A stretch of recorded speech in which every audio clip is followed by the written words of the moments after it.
Welcome to CITAM Church Online. This is Pastor Karita Mbagara, the senior pastor at CITAM Karen.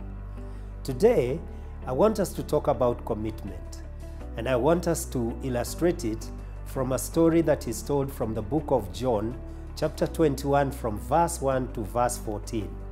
In that passage, we find that Peter and the other disciples, all of them 8, were seated in a place. They were not doing much. Jesus had died, resurrected, had appeared to them twice, but because they are not doing much, Peter says, I am going fishing.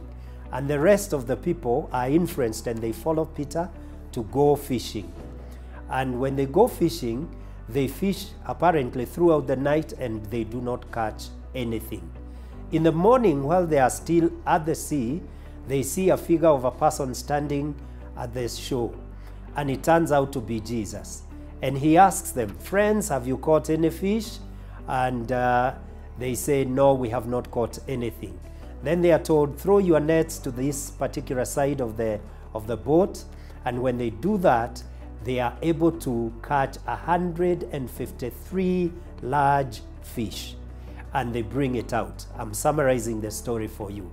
In verse 14, that's where it tells us that Jesus had appeared to them before this 2 other times. This was the 3rd time that he was appearing to them. What is interesting about this story is this. Peter and the other 7 disciples had been walking with Jesus for a long time. Jesus had already expressed to them that their mission was no longer to go fishing, but to become fishers of men. But in spite of also seeing that Jesus had resurrected, they'll forget that and they go fishing. And it just tells us something about their commitment, that their commitment was not very strong.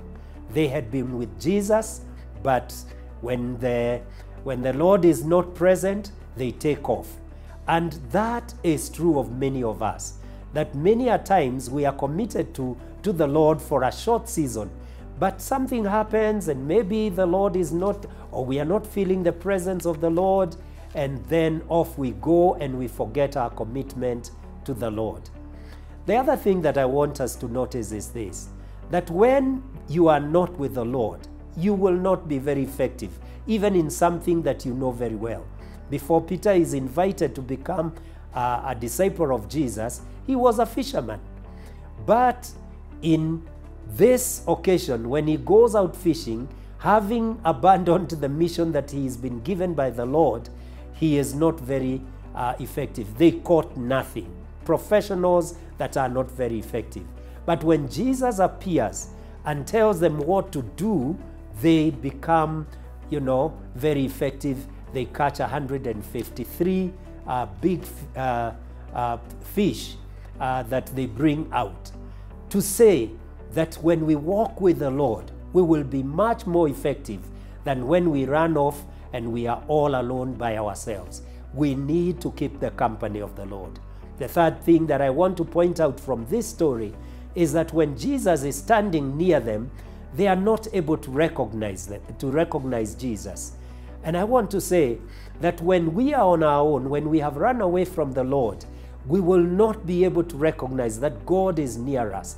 When we allow anxiety to take over and we are negligent in our spiritual disciplines or in our walk with the Lord, we will find that our lives are somehow subdued and we are not able to discern the presence of the Lord.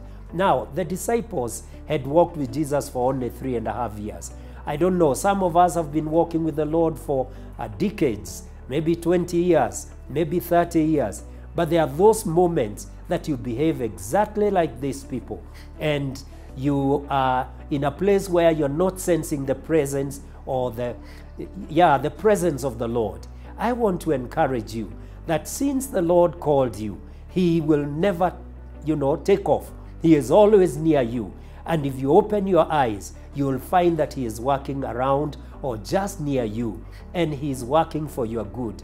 Because when they encounter Jesus, when they recognize him, after he had told them throw the net on the other side of the boat, John, the writer of the gospel, actually realizes it is Jesus, and he tells Peter, it is the Lord. And Peter puts on a cloth. It seems that he had removed his shirt or something, and he jumps into the water. He starts amending his ways and his appearance before the Lord.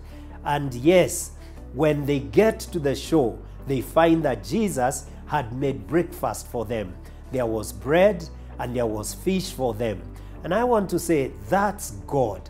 When he comes through for us, and when we seem to be lost, he comes looking for us. He provides what we need, and he is doing everything for our good.